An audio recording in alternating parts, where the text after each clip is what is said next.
तो इस लेक्चर में अब एक डिफरेंट सेगमेंट यहाँ पे स्टार्ट कर रहे हैं इलेक्ट्रोस्टैटिक्स के बाद में, दैट इज़ कॉल्ड मैग्नेटिज्म। जो मैग्नेटिज्म के चैप्टर्स हमें कवर करने हैं अकॉर्डिंग टू आवर सिलेबस, तो उन चैप्टर्स को मैंने यहाँ पे 6 पार्ट में डिवाइड कर रखा है। First is force on moving charges. तो जैसे हमने पहले भी इलेक्ट्रोस्टैटिक्स में पढ़ा है कि इलेक्ट्रोस्टैटिक्स स्टैटिक चार्जेस और यहाँ पे जो मैग्नेटिज्म होता है that is for moving charges. तो force on moving charge particles, इनको हम डिटेल में देखेंगे। नंबर 2 पे मैग्नेटिक इफेक्ट्स ऑफ करंट। तो जो हमारा फर्स्ट चैप्टर होगा, फर्स्ट चैप्टर में सिर्फ हमें मैग्नेटिक फील्ड दिया गया होगा, मैग्नेटिक फील्ड से हमें फोर्सेस कैलकुलेट करने होंगे या उसके इफेक्ट हमें देखने होंगे। मैग्नेटिक फील्ड के सोर्सेज के बारे में अभी हम फर्स्ट चैप्टर में नहीं देखेंगे। सेकेंड चैप्टर में हम मैग्नेटिक फील्ड के सोर्सेज देखेंगे कि मैग्नेटिक फील्ड के सोर्सेज क्या क्या होते हैं, किस तरीके से मैग्नेटिक फील्ड को प्रोड्यूस करते हैं। ये बिल्कुल वैसे ही है जैसे हम इलेक्ट्रोस्टैटिक्स में इलेक्ट्रिक फील्ड के सोर्सेज देखते थे। Next chapter will be the magnetic materials and earth magnetic field, little bit theoretical chapter होगा यहाँ पर ये। Fourth one is electromagnetic induction, in short EMI। Next is alternating current AC, and last one is again for JEE main and NCERT purpose, CBSE purpose, electromagnetic waves. तो जो हमारा पहला chapter है, जैसे मैंने कहा, फोर्स ऑन मूविंग चार्जेस, वो start करते हैं। और स्टार्टिंग में हम थोड़ा सा थ्योरेटिकल जो हिस्टोरिकल बैकग्राउंड्स हैं, हिस्टोरिकल बैकग्राउंड्स को देख लेते हैं कि पहले किस तरीके से डेवलपमेंट्स कुछ हुए। तो बहुत ज़्यादा डिटेल में मैं नहीं जा रहा हूँ, लेकिन कुछ मैं यहाँ पर हिस्टोरिकल डेवलपमेंट्स हैं उनको यहाँ पे लेना चाहूँगा। तो हिस्टोरिकल बैकग्राउंड में सबसे पहले यहाँ पे in very early days people found it, यानी बहुत समय पहले जो लोगों के ऑब्जर्वेशंस थे, उन ऑब्जर्वेशंस से ये महसूस किया गया कि इलेक्ट्रोस्टैटिक फोर्स से सब कुछ एक्सप्लेन नहीं हो रहा है। एक्सप्लेन करने के लिए हमें इलेक्ट्रोस्टैटिक फोर्सेस के अलावा कुछ डिफरेंट फोर्सेस की भी ज़रूरत है। कुछ इस तरीके के फिनोमेना हो रहे हैं जो कि इलेक्ट्रोस्टैटिक फोर्स से एक्सप्लेन नहीं किए जा रहे हैं। जैसे कैसे कैसे फिनोमेनाज हैं, तो कुछ पॉइंट्स मैंने यहाँ पर लिखे हुए हैं। A piece of magnetite which is an oxide of iron can attract a piece of iron but does not exert a measurable force on most of the other materials. तो ये जो आयरन है यहाँ पे, मैग्नेटाइट जो है, उसका एक टुकड़ा जो है वो दूसरे आयरन के टुकड़े को अट्रैक्ट कर लेता है, उस पर फोर्स लगा देता है, लेकिन वो दूसरे मटेरियल्स के साथ में उस तरीके का बिहेव नहीं कर रहा है। और ऑब्वियस है कि ये जो फोर्सेज हैं, क्योंकि एक आयरन का टुकड़ा और दूसरा आयरन का टुकड़ा, ऑब्वियस है कि एक इलेक्ट्रिकली न्यूट्रल है, दूसरा भी इलेक्ट्रिकली न्यूट्रल है। तो ये जो फोर्सेज हैं, इनका जो ओरिजिन है वो ओरिजिन इलेक्ट्रोस्टैटिक फोर्स तो लग नहीं रहा। और उसके साथ साथ फिर एक और पॉइंट देखने को मिला थ्रू सम ऑब्जर्वेशंस और experiments what ever it is, कि ये जो आयरन के टुकड़े हैं यहाँ पर, ये it can attract and repel, ये अट्रैक्ट भी कर सकते हैं और रिपेल भी कर सकते हैं डिपेंडिंग ऑन इट्स ओरिएंटेशन, उसको हमने कैसे रखा हुआ है। आज तुम्हें पता है कि नॉर्थ पोल रिपेल करते हैं, north pole south pole attract करते हैं, आज हमें ये सारी चीज़ें पता हैं। लेकिन पहले जब ये सारी चीज़ें देखी जा रही थी तो उस समय पे इनका कॉज वगैरह पता नहीं था। तो ये सारे ऑब्जर्वेशन लेकिन किए जा रहे थे कि ऐसा चल रहा है, तो अट्रैक्ट तो कर ही रहा है लेकिन रिपेल भी कर रहा है। तो अगेन इलेक्ट्रोस्टैटिक फोर्सेस इनको एक्सप्लेन नहीं कर पा रहे हैं। फिर उसके बाद में और ऑब्जर्वेशन, एक बहुत ही कॉमन ऑब्जर्वेशन है, a small needle shaped piece of magnetite.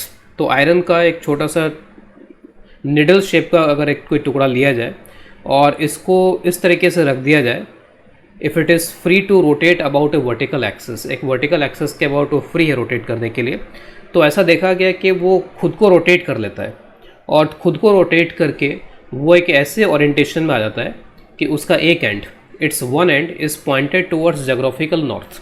तो उसका एक जो एंड है वो जोग्राफिकल नॉर्थ की तरफ हो जाता है।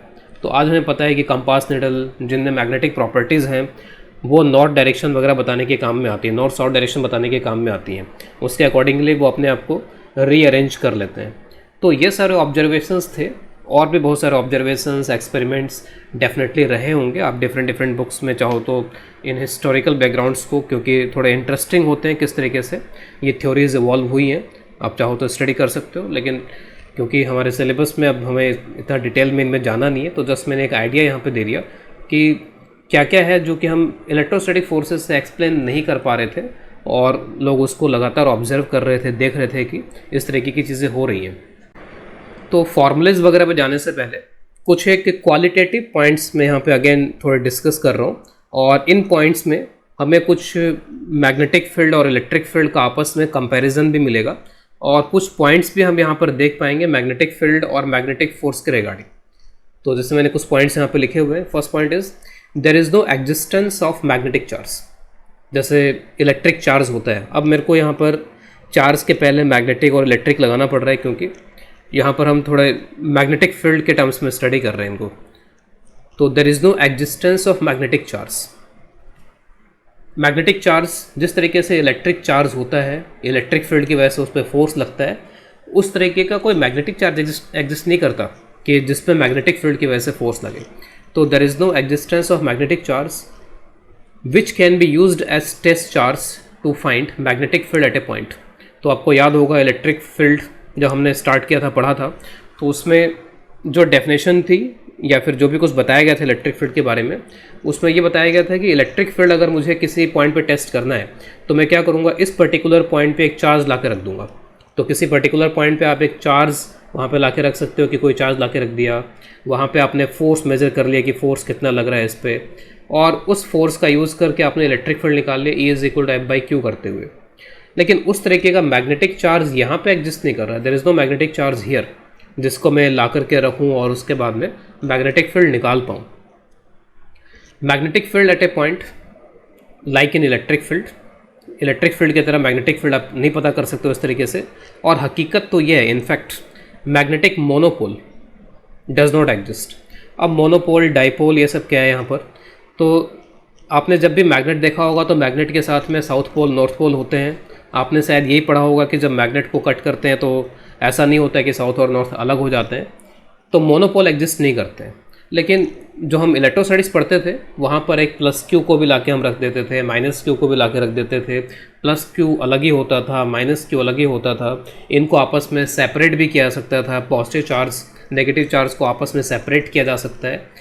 तो जो वहाँ पे प्लस और माइनस का रोल हुआ करता था, मैग्नेटिज्म में जनरली वो रोल पोल्स का होता है, साउथ पोल, नॉर्थ पोल, इस तरीके की टर्मिनोलॉजी चलती है मैग्नेटिक फील्ड में। लेकिन अनफॉर्चुनेटली मोनोपोल हम यहाँ पर नहीं बना पाए अभी तक, मोनोपोल एग्जिस्ट नहीं कर पाते हैं। एटलीस्ट हमारी थ्योरी तो यही कहती है कि मोनोपोल डज नॉट एग्जिस्ट, कि उस मोनोपोल को आप कहीं पे रखो, उस पर फोर्स मेज़र कर लो और उसके बाद में आप यहाँ पे मैग्नेटिक फील्ड बता दो कि मैग्नेटिक फील्ड वहाँ पे कितना है। इस तरीके की फैसिलिटी मैग्नेटिक फील्ड में नहीं है यहाँ पर। Only moving electric charge can be used to test magnetic field. और अगर मुझको मैग्नेटिक फील्ड टेस्ट करना भी है तो उसके लिए इलेक्ट्रिक चार्ज की ज़रूरत हो सकती है, लेकिन इलेक्ट्रिक चार्ज रुका हुआ नहीं होना चाहिए, इलेक्ट्रिक चार्ज चलता हुआ होना चाहिए। इलेक्ट्रिक चार्ज अगर रेस्ट पे है तो उस पर मैग्नेटिक फील्ड की वजह से कोई फोर्स नहीं लग पाएगा। मैग्नेटिक फील्ड तभी फोर्स लगा पाएगा जब वो इलेक्ट्रिक चार्ज मूविंग हो। तो only moving charges can be used to test magnetic field. Next is magnetic field is produced by moving electric charges. तो मैग्नेटिक फील्ड इज प्रोड्यूस्ड, यहाँ पे ये होगा by, magnetic field is produced by moving electric charges.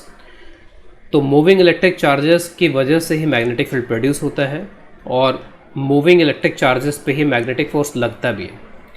Next point is there is no magnetic potential energy. जिस तरीके से आप electrostatic potential energy पढ़ते थे उस तरीके से in general magnetic potential energy नहीं होती है। कई थोड़ा आगे चल के हम देखेंगे मैग्नेटिक पोटेंशियल एनर्जी कई बार हम मैथमेटिकली डिफाइन कर लेते हैं सिचुएशंस को सॉल्व करने के लिए, लेकिन फिज़िकली इस तरीके का कोई कॉन्सेप्ट नहीं रहता है। क्यों नहीं रहता है? क्योंकि मैग्नेटिक फोर्स जो होता है वो वेलोसिटी पे डिपेंड करता है, पार्टिकल मूव कर रहा है कि नहीं कर रहा है उस पर डिपेंड करता है। और जनरली ऐसे जो भी फोर्सेस होते हैं जो कि वेलोसिटी पे डिपेंड करते हैं नॉन कंजर्वेटिव होते हैं। तो a force which depends on velocity is non conservative, और नॉन कंजर्वेटिव के लिए हमें पता है वर्क एनर्जी पावर में हमने पढ़ा था कि कंजर्वेटिव फोर्सेस के लिए ही कंजर्वेटिव फोर्सेस के लिए ही पोटेंशियल एनर्जी डिफाइन की जाती है। पोटेंशियल एनर्जी नॉन कंजर्वेटिव के लिए डिफाइन नहीं हो पाती है। लेकिन कई बार कुछ इलेक्ट्रिक फील्ड और मैग्नेटिक फील्ड में कुछ सिमिलरिटी कहीं कहीं देखने को मिल जाती है। उन सिमिलरिटीज़ का यूज़ करके sometimes we define magnetic potential energy terms वगैरह, लेकिन वो बहुत ही स्पेशल केसेस में हम उनको डिफाइन करेंगे। तो फिलहाल के लिए आप ये मान के चलो कि दिस इज़ नॉन कंजर्वेटिव। तो इन जनरल जब भी हमसे पूछा जाएगा तो हम बोलेंगे it is non conservative, magnetic field is non conservative. मैंने एक यहाँ पे समरी यहाँ पर लिखी है, इस बॉक्स में बंद कर रखी है। इस समरी में कुछ एरो और ये सब बने हुए आप देख सकते हो। क्या मीनिंग हुआ इसका? इलेक्ट्रिक चार्जेस जो होते हैं वो electric charges electric field produce करते हैं, और इलेक्ट्रिक फील्ड क्या करता है, बाकी के इलेक्ट्रिक चार्जेस पे फोर्स लगाता है। तो कुछ electric charges electric field produce करते हैं और वो इलेक्ट्रिक फील्ड फिर बाकी के जो चार्जेस हैं उन पे फोर्स लगाता है। ये इनका मतलब हुआ। इसी तरीके का मैंने इसके लिए बना रखा है, मूविंग इलेक्ट्रिक चार्जेस ये प्रोड्यूस करते हैं मैग्नेटिक फील्ड, और जो मैग्नेटिक फील्ड ये चार्जेस प्रोड्यूस कर रहे हैं उसके वजह से दूसरे मूविंग इलेक्ट्रिक चार्जेस पे फोर्स लगता है। यानी कि एक चार्ज का खुद पे फोर्स नहीं होता, कोई और उस पर फोर्स लगाता है। तो कोई और है जो यहाँ पर मूव कर रहा है और मैग्नेटिक फील्ड प्रोड्यूस कर रहा है, और उसके वजह से कोई दूसरा मूविंग चार्ज इस पर फोर्स लग रहा है। तो यहाँ पे जो इंपॉर्टेंट वर्ड है दैट इज़ मूविंग। तो मूविंग होगा तब वो मैग्नेटिक फील्ड प्रोड्यूस कर पाएगा और तभी वो मूविंग इलेक्ट्रिक चार्जेस पे फोर्स एक्सर्ट कर पाएगा। तो उसके बाद में अब नेक्स्ट यहाँ पर अब मैथमेटिकल पोर्शन को लेते हैं, क्योंकि सारे क्वेश्चन जो भी हमारे होने हैं वो इन मैथमेटिकल पोर्शन से ही होने। तो फोर्स ऑन मूविंग चार्ज, तो अब तक हम ये बात करते हैं कि मूविंग चार्ज पे मैग्नेटिक फील्ड की वजह से फोर्स लगता है, कितना लगता है, किस तरीके से लगता है, उसकी बातें हम यहाँ पे करेंगे। तो फोर्स का फॉर्मूला जो आपको याद रखना होगा that is F is equal to q v cross B. और मैग्नेटिक फील्ड के जो चैप्टर्स हैं वो चैप्टर्स इलेक्ट्रोस्टैटिक्स के कंपैरिजन में आप ये बोल सकते हो कि कंसेप्ट उतने ज़्यादा नहीं है जितने इलेक्ट्रोस्टैटिक्स में कंसेप्ट हुआ करते थे। थोड़ा सा यहाँ पर ये इलेक्ट्रोस्टैटिक्स के कंपैरिजन में कम लेक्चर वाला रहेगा, कम टाइम कंज्यूम करेगा मैग्नेटिक फील्ड के जो ये चैप्टर्स हैं। लेकिन जो चीज़ इसको थोड़ा स्पेशल बनाती है, जो पार्ट इसको स्पेशल बनाता है, वो बीच में आने वाला एक क्रॉस है। यहाँ पर आप देखोगे बहुत सारे फोर्सेस में आपको ये क्रॉस देखने को मिलेगा, और क्रॉस देखने को मिलेगा इसका मतलब कि आपको इसका डायरेक्शन वगैरह 3 डायमेंशनली डिटरमाइन करना पड़ेगा। जो भी हमारे क्रॉस प्रोडक्ट कैलकुलेट करने के डायरेक्शन के तरीके हुआ करते थे वो तरीके आपको इसमें यूज़ करने पड़ेंगे। इलेक्ट्रोस्टैटिक्स वगैरह में जो फोर्सेस के एक्सप्रेशन थे वो फोर्सेस के एक्सप्रेशन बहुत ही आसान थे, F is equal to q E. यानी इलेक्ट्रिक फील्ड और फोर्स जो होते थे वो कोलिनियर होते थे, या तो एक ही डायरेक्शन में या फिर अपोजिट डायरेक्शन में फोर्स और इलेक्ट्रिक फील्ड होते थे। लेकिन यहाँ पे ऐसा नहीं है। मैग्नेटिक फील्ड और वेलोसिटी का जो आप क्रॉस प्रोडक्ट यहाँ पे लोगे, क्रॉस प्रोडक्ट लेने के बाद में फोर्स कैलकुलेट हो पाएगा। तो फोर्स उतना इजी नहीं है विजुलाइज करना जितना यहाँ पर आसान था यहाँ पर ये। तो this expression was relatively easy, लेकिन ये एक्सप्रेशन क्रॉस प्रोडक्ट आने की वजह से थोड़ा सा डिफ़िकल्ट हो जाता है समटाइम्स, क्योंकि हमें 3 डायमेंशनली इसको एनालाइज करना पड़ जाता है। B इज़ मैग्नेटिक फील्ड, ये पता ही होगा। B is magnetic field. B generally हम मैग्नेटिक फील्ड को इस सिंबल से रिप्रेजेंट करते हैं B। इलेक्ट्रिक फील्ड को हम E से रिप्रेजेंट किया करते थे। और मैग्नेटिक फील्ड के जो ऐसा यूनिट है that is called Tesla, symbol capital T, या फिर उसी का इक्विवेलेंट एक दूसरा यूनिट है weber per metre square. Weber basically flux के लिए यूज़ होता है, मैग्नेटिक फ्लक्स वगैरह के लिए, जिस तरीके से इलेक्ट्रिक फ्लक्स होते थे। तो वही आप देख सकते हो कि फ्लक्स को एरिया से डिवाइड करेंगे तो मैग्नेटिक फील्ड हो गया। इसकी जो दूसरी यूनिट है एक तरीके से यह स्मॉलर यूनिट है, नॉन ऐसा यूनिट है smaller unit, that is called Gauss. और रिलेशन आपको इसका याद रखना पड़ेगा, क्योंकि समटाइम्स ऐसा होता है कि वो दूसरे यूनिट में क्वेश्चन दे देते हैं, फिर यूनिट्स की वजह से वो क्वेश्चन आप नहीं कर पाते हो। तो जो यूनिट है उनमें आपस में रिलेशन 1 टेस्ला। तो जो मैग्नेटिक फील्ड टेस्ला में अगर आप 1 बोलते हो तो उसी मैग्नेटिक फील्ड को इन टर्म्स ऑफ गॉस आपको 10 की पावर 4 बोलना पड़ेगा। तो 1 इज इक्वलेंट टू 10 की पावर 4 ऑफ गॉस। और टेस्ला जो होती है इनफैक्ट बहुत बड़ी यूनिट होती है। Tesla is a large unit. जिस तरीके से हमने कैपेसिटर में पढ़ा था कि फैरेड जो होती है एक लार्ज यूनिट होती है, उसी तरीके से टेस्ला भी एक बहुत बड़ी यूनिट है। इसलिए बहुत बार क्या होता है हम गॉस का भी यूज़ कर लेते हैं, क्योंकि गॉस एक छोटी यूनिट होती है। अगर आप अर्थ का मैग्नेटिक फील्ड देखो तो अर्थ का मैग्नेटिक फील्ड, इस डेटा को आप ध्यान में रख सकते हो, ये 10 की पावर -5 टेस्ला ऑर्डर का होता है। तो अर्थ के सरफेस पे अर्थ के वैसे जो मैग्नेटिक फील्ड क्रिएट हो रहा है वो 10 की पावर -5 टेस्ला इस ऑर्डर का है। और टू बी प्रिसाइज ये NCERT से मैंने डेटा लिया है यहाँ पर ये। तो दिस इज़ 3.6 × 10 की पावर -5 टेस्ला, करीब करीब इसके बराबर होता है अर्थ की सरफेस पे। अब जैसे मैंने बताया यहाँ पे फोर्स के डायरेक्शन हमें कई बार कैलकुलेट, यानी कि जब भी हम क्वेश्चंस करेंगे तो फोर्स के डायरेक्शन, ये क्रॉस प्रोडक्ट वगैरह हमें यहाँ पर देखना पड़ेगा। क्रॉस प्रोडक्ट के लिए वेक्टर जब आप पढ़ते हो, मैथमेटिकल टूल्स पढ़ते हो, तो उसमें कई सारे तरीके बताए जाते हैं क्रॉस प्रोडक्ट के डायरेक्शन के लिए। जैसे एक मैंने यहाँ पे लिख रखा है right hand thumb rule, right hand palm rule, screw rule, जो भी होते हैं। तो जो रूल आपको अच्छा लगता है उस रूल को आप यूज़ करो, और बस v क्रॉस b, जिस तरीके से क्रॉस प्रोडक्ट कैलकुलेट किए जाते हैं उसी तरीके से क्रॉस प्रोडक्ट यहाँ पर आपको कैलकुलेट करना पड़ेगा, उसका डायरेक्शन। एक डायग्राम मैंने यहाँ पे जस्ट दिखा रखा है, लेकिन आई होप सभी को ये क्रॉस प्रोडक्ट का डायरेक्शन कैलकुलेट करना आता होगा from the knowledge of vector, जो वेक्टर में आपने पढ़ रखा है। इस डायग्राम में मैंने राइट हैंड थंब रूल को दिखा रखा है। तो इसमें इन्होंने बताया है यहाँ पे कि ये वेलोसिटी का डायरेक्शन है, ये मैग्नेटिक फील्ड का डायरेक्शन है। तो वेलोसिटी और मैग्नेटिक फील्ड कुछ इस तरीके से है। राइट हैंड थंब रूल ये कहता है कि पहली चीज़ तो आप ये माइंड में रखो कि राइट हैंड का यूज़ करना है। जो लोग लेफ्ट हैंडेड हैं कई बार वो गलती से लेफ्ट हैंड का यूज़ कर लेते हैं, तो राइट हैंड का आपको यूज़ करना है। और इसमें करना ये होता है कि फर्स्ट वेक्टर से सेकेंड वेक्टर की तरफ जो हाथ है उसको, राइट हैंड है उसको कर्ल करना होता है, मोड़ना होता है। तो जैसे यहाँ पर ये V है और ये B है, तो यहाँ पर हाथ को इन्होंने मोड़ा है यहाँ पर V से B की तरफ, तो V से B की तरफ हाथ को इस तरीके से घुमा के लेकर आना पड़ेगा इस डायरेक्शन में। तो इस तरीके से घुमा के लेकर के आए तो जो V है वो दिखना बंद हो गया। तो ये इस तरीके से घुमा रहे हैं इसको, और जब आप इस तरीके से घुमा रहे हो तो आप थंब देख लो कि आपका थंब किधर पॉइंट कर रहा है। तो थंब इज़ पॉइंटिंग अपवर्ड, तो जो थंब का डायरेक्शन होगा वही डायरेक्शन यहाँ पर V क्रॉस B का डायरेक्शन हो जाएगा। लेकिन आप ये ध्यान रखो कि V क्रॉस B के पहले चार्ज भी लगा हुआ है, बिल्कुल वैसे जैसे यहाँ पे इलेक्ट्रिक फील्ड के पहले चार्ज लगा हुआ था। तो अगर Q पॉजिटिव है तब तो कोई बात नहीं है, जो V क्रॉस B का डायरेक्शन होगा वही फोर्स का डायरेक्शन हो जाएगा। अगर Q पॉजिटिव है तो जो इलेक्ट्रिक फील्ड का डायरेक्शन है वही फोर्स का डायरेक्शन हो जाएगा। लेकिन अगर Q नेगेटिव हो गया, तो Q अगर नेगेटिव हो गया तो जो भी आप ये डायरेक्शन निकालोगे उस डायरेक्शन में एक नेगेटिव से मल्टीप्लाई हो जाएगा, तो नेगेटिव उसके डायरेक्शन को चेंज कर देगा, रिवर्स कर देगा, उल्टा कर देगा। वैसे यहाँ पर है, अगर आप Q नेगेटिव रखते हो तो फिर वो इलेक्ट्रिक फील्ड जो भी डायरेक्शन होगा इलेक्ट्रिक फील्ड का, उसके अपोजिट फोर्स का डायरेक्शन आएगा। तो फोर्स पॉजिटिव पे तो उधर ही लगेगा जिधर V क्रॉस B का डायरेक्शन है, लेकिन अगर नेगेटिव हुआ तो V क्रॉस B का अगर ऊपर की तरफ डायरेक्शन है तो फोर्स यहाँ पर नीचे के डायरेक्शन में लगेगा। तो इस डायग्राम में मैंने right hand thumb rule, right hand palm rule दिखा रखा है डायरेक्शन के लिए। तो राइट हैंड पाम रूल में ऐसा करते हैं कि राइट हैंड का जो थंब है उस थंब को वेलोसिटी के डायरेक्शन में पुट किया जाता है, वेलोसिटी के डायरेक्शन में रखा जाता है। बेसिकली ये तो किसी भी क्रॉस प्रोडक्ट के लिए ये तरीका यूज़ किया जा सकता है। तो इसलिए मैंने यहाँ पर लिख दिया इन जनरल, जो भी आपका फर्स्ट वेक्टर होता है उस फर्स्ट वेक्टर के डायरेक्शन में आप थंब को रखो। फिर उसके बाद में जो भी आपका सेकंड वेक्टर होता है, सेकंड वेक्टर हमारे लिए यहाँ पे क्या है, V क्रॉस B में B बाद में आता है, तो magnetic field is the second vector. तो सेकंड वेक्टर के डायरेक्शन में आप फिंगर्स को अरेंज कर लो, और जो आप अपने हैंड को इस तरीके से ओरिएंट कर लोगे तो फिर आपका जो पाम होगा उस पाम के परपेंडिकुलर फोर्स का डायरेक्शन होगा। तो इस डायग्राम में भी आप यहाँ पे देख सकते हो कि वेलोसिटी के डायरेक्शन में थंब, बाकी के जो फिंगर्स हैं उनको मैग्नेटिक फील्ड के डायरेक्शन में, V और B से बनने वाले जो प्लेन है इसके परपेंडिकुलर, और उसके साथ साथ पाम भी उसी प्लेन में आ जाएगा, V और B के प्लेन में आ जाएगा पाम। उस पाम के परपेंडिकुलर अवे, पाम से अवे यहाँ पर ये फोर्स का डायरेक्शन हो जाएगा। तो this is for right hand palm rule. इन सभी में आपको ये ध्यान रखना है, कई बार क्या होता है चार्ज नेगेटिव होता है और हम, क्योंकि V क्रॉस B से जो फोर्स का डायरेक्शन मिलेगा वो पॉजिटिव के लिए मिलेगा हमेशा।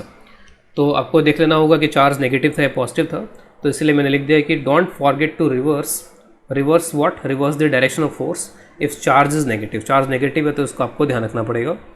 बहुत बार आपने देखे होंगे ये सिंबल इस तरीके के यूज़ होते हैं मैग्नेटिक फील्ड वगैरह में, क्योंकि 3 डायमेंशनल चीज़ें होती हैं यहाँ पर इसमें। तो अगर एक सर्किल और उसके अंदर एक डॉट बना हो यहाँ पे, तो सर्किल के अंदर डॉट, इसका मतलब होता है परपेंडिकुलर टू द प्लेन, बाहर की तरफ आउटवर्ड डायरेक्शन में। और अगर क्रॉस बना हो तो उसका मतलब होता है perpendicular to the plane inwards. कुछ एक क्वेश्चंस मैंने यहाँ पे इसमें लिखे हुए हैं, अगर V इनवर्ड्स है और B टुवर्ड्स राइट है तो फोर्स का डायरेक्शन क्या होगा। तो आप right hand thumb rule, palm rule कुछ भी यूज़ करके आप इनके आंसर्स को वेरीफाई कर सकते हो कि किस तरीके से यहाँ पर ये होना चाहिए। तो V इनवर्ड है तो V आप बना के दिखाना चाहो तो V इज़ लाइक दिस, और जो मैग्नेटिक फील्ड है वो मैग्नेटिक फील्ड यहाँ पर कुछ इस तरीके से है। आप जब यहाँ से यहाँ आओगे तो आप खुद ही देख लोगे कि जो आपका थंब है, अगर मैं थंब रूल से देखता हूँ तो थंब यहाँ पर नीचे की तरफ पॉइंट करेगा, तो फोर्स का जो डायरेक्शन है वो डाउनवर्ड यहाँ पर हो जाएगा। सेकंड जो केस है यहाँ पे, इसमें V डाउनवर्ड है और B जो है इस तरीके से बाहर की तरफ है। तो जो आप V क्रॉस B करोगे तो आप खुद ही देख लोगे कि जो फोर्स का डायरेक्शन आएगा, फोर्स का डायरेक्शन कुछ इस तरीके से यहाँ पे आ जाएगा टुवर्ड्स लेफ्ट। इसके बाद नेक्स्ट लेते हैं प्रॉपर्टीज़ ऑफ मैग्नेटिक फोर्स।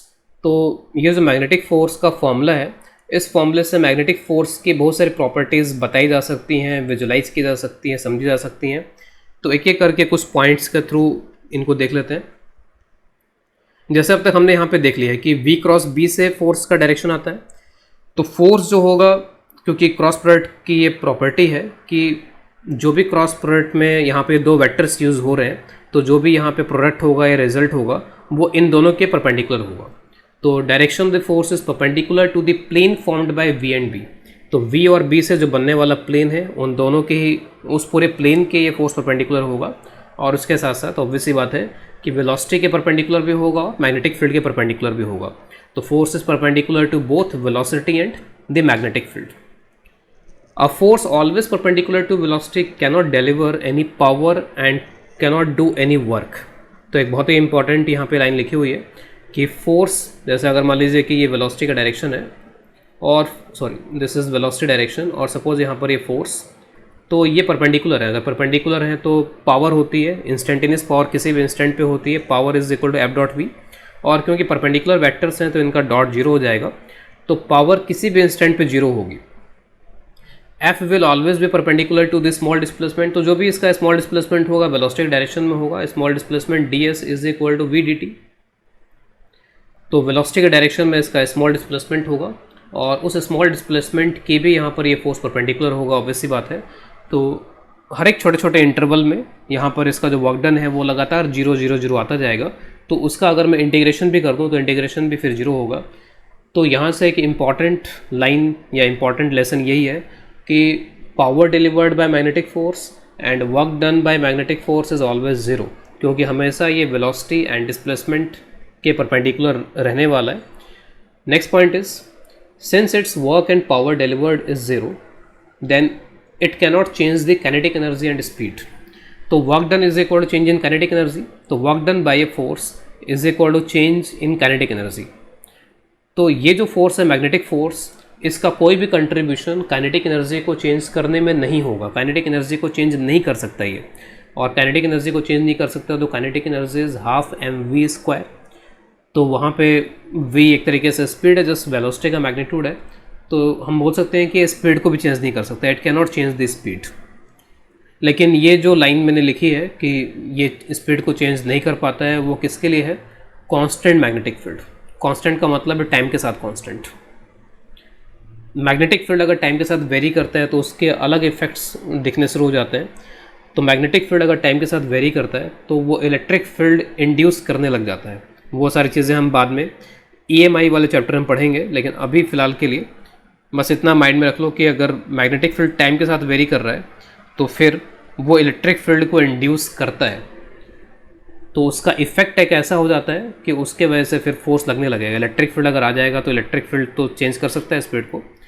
तो इसीलिए मैंने एक यहाँ पर एक नोट यहाँ पर लगा दिया है कि it is valid for constant magnetic field. Next point is, a force perpendicular to velocity can only change direction of velocity. तो ये सारी चीज़ें हमने सर्कुलर मोशन और इनमें पढ़ी होंगी, या फोर्सेस जब पढ़े होंगे तो वहाँ पढ़े होंगे हमने कि फोर्स के आप दो कंपोनेंट कर सकते हो, या एक्सेलरेशन के आप दो कंपोनेंट कर सकते हो। परपेंडिकुलर टू द वेलोसिटी उसको बोलते हैं नॉर्मल, और टेंजेंशियल टू द वेलोसिटी उसको बोलते हैं टेंजेंशियल कंपोनेंट। तो normal component and tangential component of force और एक्सेलरेशन एक ही बात है। तो acceleration normal acceleration and tangential acceleration. तो नॉर्मल फोर्स डायरेक्शन को चेंज करने का काम करता है और टेंजेंशियल फोर्स स्पीड को चेंज करने का काम करता है। A force perpendicular to velocity can only change direction of velocity, not its magnitude, यानी कि स्पीड को चेंज नहीं कर सकता। Magnetic force can only deflect का मतलब है कि डायरेक्शन को चेंज करना, can only deflect the charge particle. जैसे अभी यहाँ पर मैंने ऊपर ये जो डायग्राम बना रखा है, इसमें वेलोसिटी इस डायरेक्शन में है, लेकिन मान लीजिए सिर्फ मैग्नेटिक फोर्स से लग रहा होता तो कुछ समय के बाद जो पार्टिकल है थोड़ा उधर की तरफ डिफ्लेक्ट हो जाएगा, इसका डिफ्लेक्शन कुछ उस डायरेक्शन में हो जाएगा, ये उधर की तरफ इसको मोड़ देगा।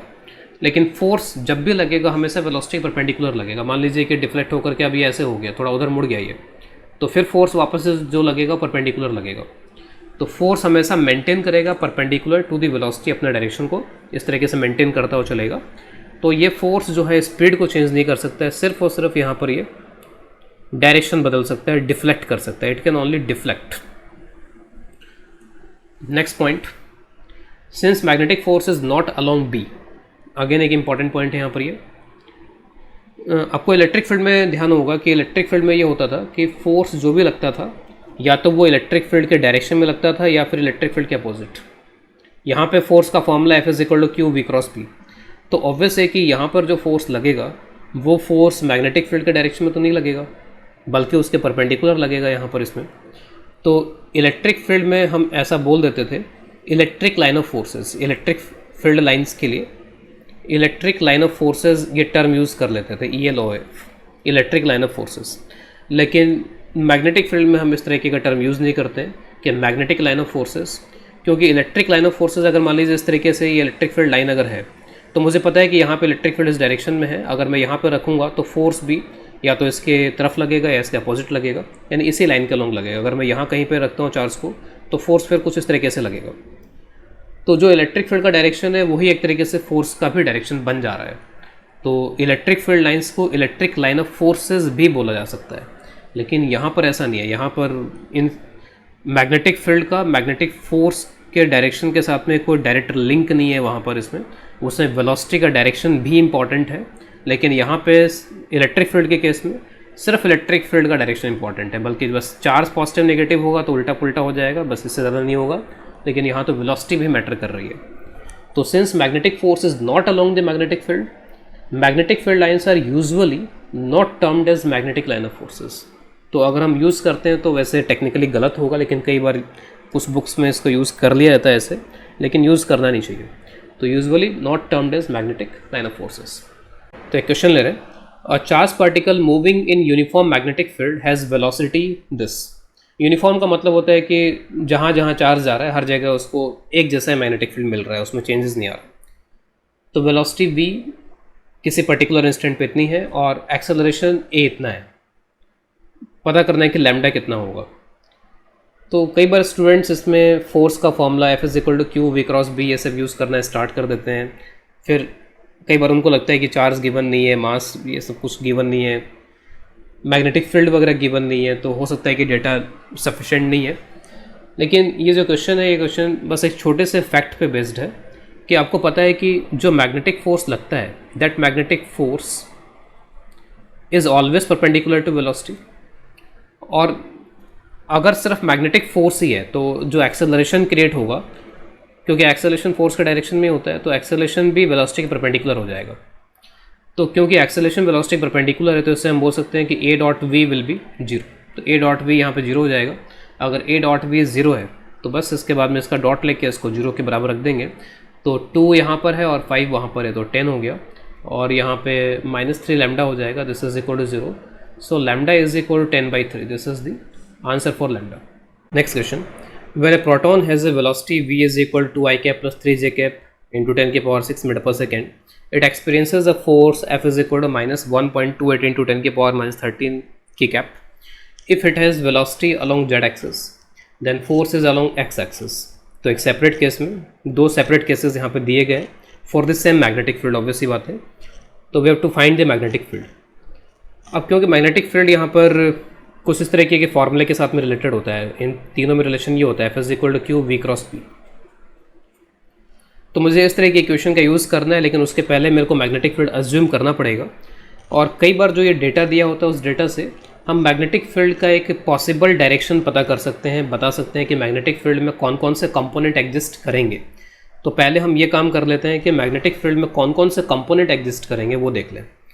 तो क्योंकि क्रॉस की बात हो रही है आई कैप जे कैप के कैप की, तो किसी भी गलती से बचने के लिए बेटर है कि हम इस डायग्राम को साथ के साथ बना लें, जिससे कि हम किसी माइनस प्लस या जो भी एरर हो सकती है हमसे उन एरर से बच जाएं। तो ये एक वेल नोन डायग्राम है, यहाँ पे साइक्लिक जो भी रूल फॉलो करते हैं आई कैप जे कैप के कैप राइट हैंडेड सिस्टम। तो फोर्स का डायरेक्शन हमें पता है, यहाँ पे वेलोसिटी का डायरेक्शन पता है, मैग्नेटिक फील्ड के पॉसिबल डायरेक्शंस हमें यहाँ पर पता करने हैं। तो फर्स्ट केस में जस्ट मैं के कैप ही ले रहा हूँ बस। तो के कैप में है यहाँ पर फोर्स, और वेलोसिटी मुझे पता है कि उसमें आई कैप भी है और उसके साथ साथ जे कैप भी है वेलोसिटी के अंदर। तो v का b के साथ क्रॉस इस तरीके से होना है कि फोर्स में सिर्फ k कैप आना चाहिए। तो एक बार को मैं तीनों अज्यूम कर लेता हूँ कि आई कैप भी है, जे कैप भी है, के कैप भी है। तो क्या आई कैप हो सकता है? अगर आई कैप हुआ तो आई कैप का इस आई कैप के साथ में क्रॉस तो जीरो हो जाएगा, कोई फ़र्क नहीं पड़ता फिर। तो आई कैप का जे कैप के साथ जब क्रॉस होगा तब के कैप मेरे को मिल जाएगा। तो आई कैप का आई कैप के साथ जीरो मिलेगा और आई कैप का जे कैप के साथ के कैप मिलेगा, तो कोई दिक्कत नहीं आई कैप के साथ में। इसका मतलब आई कैप पॉसिबल है। इसमें क्या जे कैप हो सकता है? तो जे कैप और आई कैप इनका जब क्रॉस होगा तो के कैप का कुछ टर्म मिल जाएगा मेरे को, लेकिन जे कैप और जे कैप का जब क्रॉस होगा तो जीरो मिलेगा। तो इसका मतलब है या तो जीरो मिलेगा या के कैप मिलेगा। तो ठीक है, ये भी मेरे लिए यहाँ पे क्या के कैप हो सकता है इसमें। तो के कैप का आई कैप के साथ जब क्रॉस होगा तो मुझे जे कैप मिलेगा, के कैप का जे कैप के साथ जब क्रॉस होगा तो फिर मेरे को आई कैप मिलेगा। लेकिन आप देख सकते हो इसमें आई कैप जे कैप नहीं है, इसमें सिर्फ के कैप है, ओनली के कैप है फोर्स में। तो यहाँ पर इसका मतलब के कैप एग्जिस्ट नहीं करना चाहिए। तो जो हम तीन कंपोनेंट्स मान के चल रहे थे वो 3 से 2 पे आ गए एक तरीके से। अब अगले केस को आप देखो, अगले केस में ये बोला जा रहा है कि if it is velocity along z axis, तो अगर ये के कैप में है then force is along x axis. आप चाहो तो इस केस को इंडिपेंडेंटली देख लो, या फिर अगर पहले वाले का यूज़ करोगे, अगर आप पहले वाले का यूज़ करोगे तो सिर्फ आई कैप जे कैप लेकर के आगे बढ़ोगे। लेकिन फ़िलहाल मैं तीनों ही लेके आगे बढ़ जाता हूँ। मुझे पता है कि के कैप नहीं है, लेकिन फिर भी मैं लेके चल रहा हूँ इसको। मैं ये मान के चल रहा हूँ कि मैं इंडिपेंडेंटली, सपोज़ मैंने पहली बार इसी केस को ली, तो अब यहाँ पर आई कैप अगर होगा तो क्या होगा? अगर आई कैप हुआ तो आई कैप का के कैप के साथ जो क्रॉस करेंगे तो जे कैप आ जाएगा, लेकिन फोर्स में जे कैप आना नहीं चाहिए। तो इसका मतलब है कि आई कैप नहीं हो सकता, जे कैप। तो जे कैप और के कैप का क्रॉस करेंगे तो आई कैप मिल जाएगा, तो जे कैप हो सकता है यहाँ पर। के कैप तो पहले ही हमने देख लिया नहीं हो सकता, लेकिन अगर वापस से देखें तो के कैप क्रॉस के कैप, इससे तो जीरो आएगा, तो जीरो आने से तो कोई प्रॉब्लम ही नहीं है। तो के कैप हो सकता है यहाँ पर, लेकिन क्योंकि हमने पहले ही देख लिया था कि के कैप नहीं है तो के कैप को आप यहाँ से हटा दो। मैग्नेटिक फील्ड में के कैप नहीं होना चाहिए, नो के कैप। पहले वाले ने तो आई कैप को पास कर दिया, लेकिन दूसरे वाले ने आई कैप को पास नहीं किया। इसका मतलब आई कैप को भी आपको हटाना पड़ेगा, नो आई कैप। लेकिन जे कैप जो है वो दोनों टेस्ट में पास हो गए, तो इसका मतलब मैग्नेटिक फील्ड में जे कैप होगा सिर्फ। तो ओनली जे कैप के साथ में हम आगे बढ़ेंगे यहाँ पर इसमें, इसका मतलब। तो आप अज्यूम कर लो कि जो बी है वो बी नॉट जे कैप है। हो सकता है कि बी नॉट नेगेटिव हो सकता है कि बी नॉट पॉजिटिव हो। तो बी नॉट नेगेटिव होना चाहिए, पॉजिटिव होना चाहिए। आप यहाँ से देख सकते हो वी क्रॉस भी अगर आप करो तो अगर दोनों पॉजिटिव है तो के कैप क्रॉस जे कैप फिर माइनस आई कैप होगा। यहाँ से आप देख सकते हो के कैप क्रॉस जे कैप माइनस आई कैप, लेकिन क्वेश्चन ने प्लस आई कैप बोला हुआ है। लेकिन ठीक है, फिर भी मैं यहाँ पर बस इक्वेशंस का यूज़ करके सॉल्व कर रहा हूँ।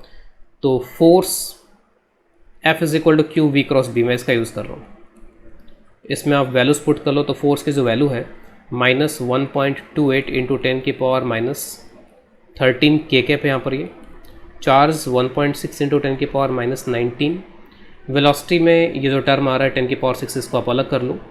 ये हो गया 2 I cap plus 3 J cap cross with B not J cap. तो आप देख सकते हो जो पावर वाले टर्म्स हैं वो सभी कैंसिल हो जाएंगे यहाँ पर इसमें, और इधर हो जाएगा -0.8, 1.6 हट जाएगा यहाँ से, और जे कैप तो जीरो हो जाएगा, और आई कैप क्रॉस जे कैप तो डेट विल बी के कैप। तो 2 बी नॉट के कैप, इधर के कैप चल रहा था यहाँ पे। तो कंपैरिजन कर लेंगे दोनों साइड में, कंपैरिजन करके 2 B naught is equal to -0.8, या जो बी नॉट है वो हो जाएगा -0.4, और मैग्नेटिक फील्ड का जो फाइनल आंसर है वो हो जाएगा फिर यहाँ पे -0.4, sorry -0.4 it is J cap. तो this is the final answer.